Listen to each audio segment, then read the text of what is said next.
أعوذ بالله من الشيطان الرجيم بسم الله الرحمن الرحيم السلام عليكم ورحمة الله وبركاته څنګه زما دوستانو خی مینوالو ټیک ټاک یې امید در به دی چې تاسو به بالکل خی نن درته ما په قصو کې یو ډېره ښایسته او مزیداره قصه راوړې ده چې یو باچا خپلې بیبي ته وایي که بیبي ستا مونځ قبول شوی نو ته په ما باندې په درو باندې طلاق یې علماء کرامو پسې لاړ علماء کرام وایي چې یاره مونځ قبلېدل او نه قبلېدل دا علم خو الله ته دی دا خو داسې چاته نشته په دې کې یو عالم دی چې هغه د یوې خپې نه معذوره دی او دغه عالم راغی ویل جي که دا مسله حل شي نو ما ته به څه انعام میلاویږي ویل تا ته به د دنیا او د آخرت دواړو انعام میلاویږي دا چې په خپه کم معذوره عالم دی دی راغی ویل چونکې اوس ضرورت دی دا زنانه به چارندام زمون په مخ کې کوي یعنی دوا یا درې عالمان به ناست دي دا به چارندام کوي اعلان کې پکار نه وه خو ضرورت پیښ شو دا زنانه راله او داس چارندام ته کېناستې ده نو دې د سر څلورمه حصه مسه پرېښوده نو بیا یې ورته دوباره ویل چې ته دا اودس بیا وکړه نو چې دویم کرت یې اودس وکړو بیا یې د سر مسه پرېښوده په دریم کره یې ورته وویل چې خورکۍ ته د اودس بیا وکړه د هغه دا خیال و کیدای شي انسان دی خطاطي شوي وي هیر شوي وي تېنه وایي تا چې په دریم ځلم دا اودس یې وکړو دا هم د قرنګي مس یې ونه کړه دا عالم ورته وایي چې تاسو ټول منځونه داسې کړي دي ویل جي بالکل قربان ما ټول منځونه داسې کړي مولوي صاحب ورته وایي چې قرآن نه ثابته خبره دا ده چې اودس شرط دی په دې کې څلور فرض دي يا أيها الذين آمنوا إذا قمتم إلى الصلاة فاغسلوا وجوهكم یعنی اے هغه خلکو اے مومنانو چې تاسو مانځه دپاره پاڅېږئ تیارې کوئ نو تاسو په اوداسه کې څلور فرض دي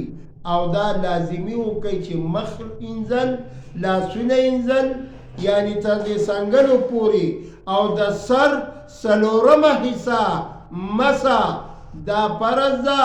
او د ټول سر مسه کول سنت ده نو چې دا سر څلورمه حصه مسه پاتې شوه نو لحاظا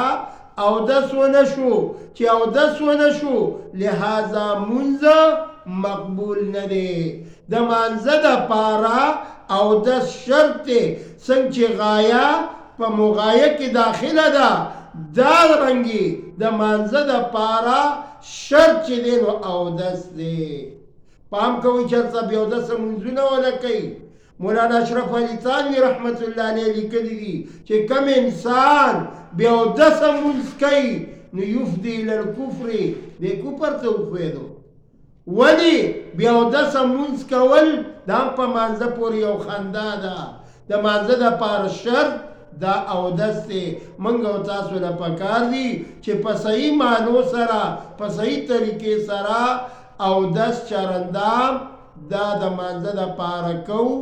بیا مانځه ته ودرېږو او د مانځه صحیح طریقه هغه موږ او تاسو اختیار اودس کې څلور فرض مخ وینځل یعنی مخونه وینځئ په قرآن پاک کې مخونه یادوي یو مخ نه یادوي مخونه تسنیه یاده کړې ده تاسو وینځئ مخونه یعنی دواړه مخونه وینځئ یو دا مخ دی ښی یو دی ګس مخ او د سر څلورمه حصه مسه دا په اوداسه کې فرض ده لاسونه او دارنګې خپې الی الکعبین تر پړکو پورې دام فرض دي نو چې څوک په صحیح معنو کې اودس وکړي او بیا الله ته ودرېږي نو رب العالمین دې مونځګزار ته دا مونځ مقبول کړي تمام ګناهونه هغه پې ورته ختم کړي په اوداسه سره واړه ګناهونه ختمیږي او په توبې سره لوی ګناهونه ختمیږي. نو دغه مولوي صاحب وفرمایل چې باچا سلامت ستا بیبي دا پتا طلاق نه ده، لہذا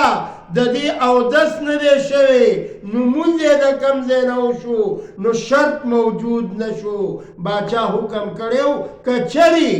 زما د دې ښځې مونځ قبول شوی نو دا په ما باندې په درو باندې طلاق ده، نو شرط موجود نشو لہذا ښځه طلاق نشوه.